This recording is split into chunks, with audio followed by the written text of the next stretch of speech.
BMega hanging out with X Factor's Chris Rene. I'm a little bit jealous of your life right now. I'm not gonna lie.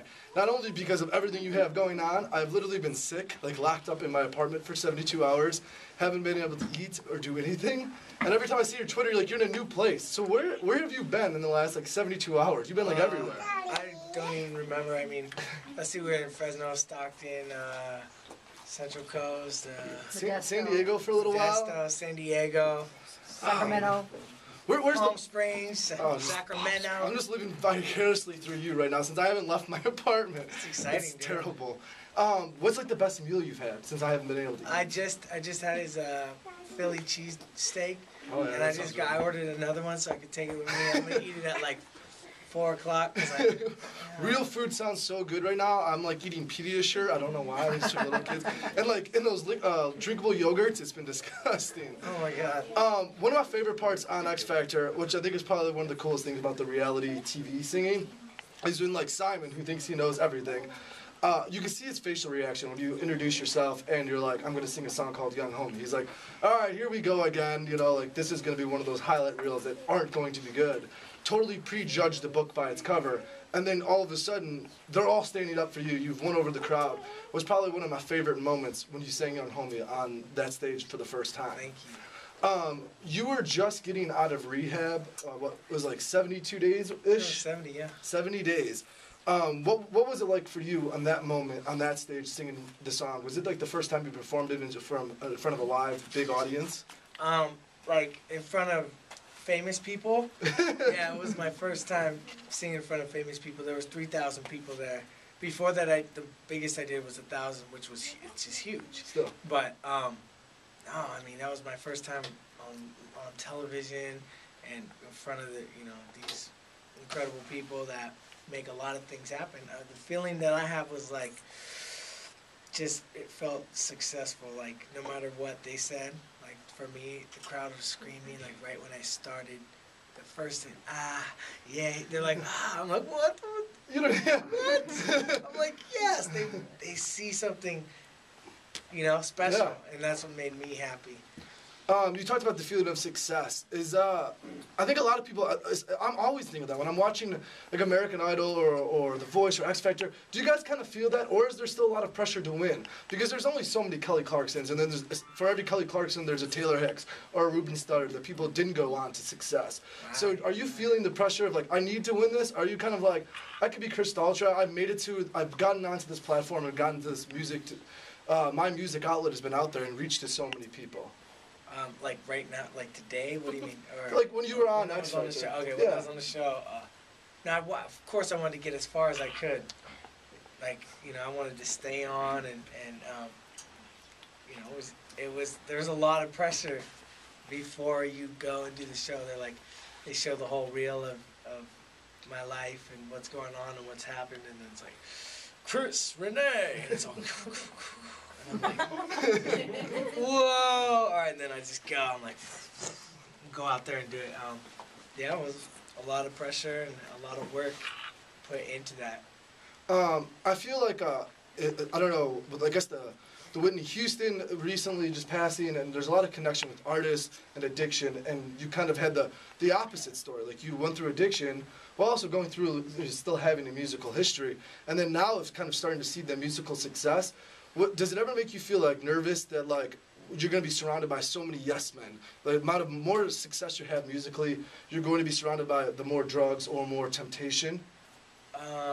Does it concern me? Yeah. It's a daily concern that I have, and I'm okay at reading people's energy and reading what people are about. Most of the time, I have a lot to learn, and this whole journey is just a learning process till the end. I'm sure a lot of things temptations and things are gonna be there right around me, and I know ultimately it's up to me to have that around me. And today it's unacceptable to have anything like that around me. And the people that love me and care about me are gonna know that. And so when I have people that are around me that love me and care about me, that stuff's not gonna be around. Did you have any of those moments, returning from X Factor, because you still live in the same neighborhood that you grew up in, correct? You still. No, I live in LA. Oh, you just moved to LA recently. Yeah. But for a while you did, and just going back and like still knowing all the people that you used to know? I mean, was it still like a weird? Did you ever have some of those temptations, or there's certain people that you maybe who didn't love you, started calling you all of a sudden because they saw you on TV, kind of thing? You know, honestly, it's been a positive thing for me my whole life growing up in my town, and everybody knows that, and felt like I'm their best friend just because I'm a nice person and I accept them and I'm cool with them. So there was not a lot of people that hated me. I mean, there's a few, you know what I mean? But everyone just wanted to get back in touch with me and let me know how proud they were to see me where I was at. So It's really cool. It's rad, and you know I love Santa Cruz. I'm gonna get a place there and a place in LA so I can be in both spots. What's been like the biggest change? Because like, I mean, you're kind of like on the fast track of success, I guess. And Well, I'm on it. in some way, you know, like you go from I'm X on the Factor, fast track. now you're on this radio tour. You're going everywhere, eating these Philly steak sandwiches, which I'm craving now. Like, Dipping them in the sauce. so, like, what's been like the biggest change for you then? Everything's the biggest change. My daily life, a day in the life of Chris Rene is like, you know, like in the studio, writing songs with people that write hits for Rihanna, people that write hits for Jessie J, and all kinds of people. Like, it's insane, and I have relationships with these people now. So I mean, it's nonstop. It's busy. But I mean, these last few weeks have been 5 radio stations a day, different cities every day. Now it's different states every day. And then weekends are recording. And then Monday through Friday, radio, then weekends recording. So you're not too busy. No, It's pretty chill downtown for you. Yeah. Relaxed. What was your elimination from X Factor? I was watching it, and I thought it was like one of the weirdest eliminations I've ever seen. I felt like it was like anticlimactic at a certain point. Like, you and L.A. Reid were having this conversation, which I felt was like, even if you don't win, we're gonna re-sign you. And then Steve Jones announces it. What was going through your mind when you got eliminated, and you were talking to L.A. Reid, and Simon comes up to talk to you? What happened? That was crazy. It was like 3 is my favorite number, which is weird. But like, That's my favorite number too. It's a good number, you know, it's a special one. But I don't know, I was just up there and I'm like, wow, look at how far I've come and look where I'm at right now. And I'm there in that moment. And then Steve is like, Chris, and I'm like, wow, all right, this is it right here. And it was like a moment of being really thankful for where I was at and how much work had been put in, not just for me, but everybody who runs the show and all the people that have been there. But it was like, wow, dude, this is it. Last time I'm on this stage right now. How cool was it for you to go out to and now start to release Young Homie, the song that you wrote, that you produced all the music for? Because a lot of times when these reality TV singers, they don't get to choose the first song they release after the single. They don't get to choose the first message. No one does. No one does ever. I can't think of a single person. So how fortunate for you, and I guess get to explain your message or what you really want people to understand comes from Young Homie. So rad. I mean, like I said, it doesn't happen. It's never happened. Or maybe it has, but I've never seen it. But I'm part of that today. So it's just so amazing to be able to promote and to have so many people know the song Young Homie, and this is a new version that is incredible. It's great. There's more of a message in there now because there wasn't a second verse on the first one. But now there's a second verse, so there's more to say and more to capture. And the music was actually remade. The music was made by Jonathan Rodham. Google him, JR. If you don't know who he is.